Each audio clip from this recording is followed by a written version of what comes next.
Hey, what's up everyone? Welcome back to another video. In this video, I'll show you how to enable WordPress debug mode. So enabling the debug mode will help you get the errors and displays the warning and the notices by PHP. So first of all, log into cPanel. Let me log into my cPanel and scroll down and find File Manager. So you have to open the File Manager.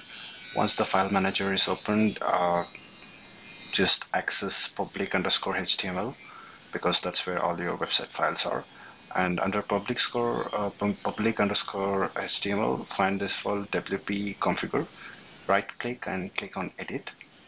Click on edit again, and here you'll find a code.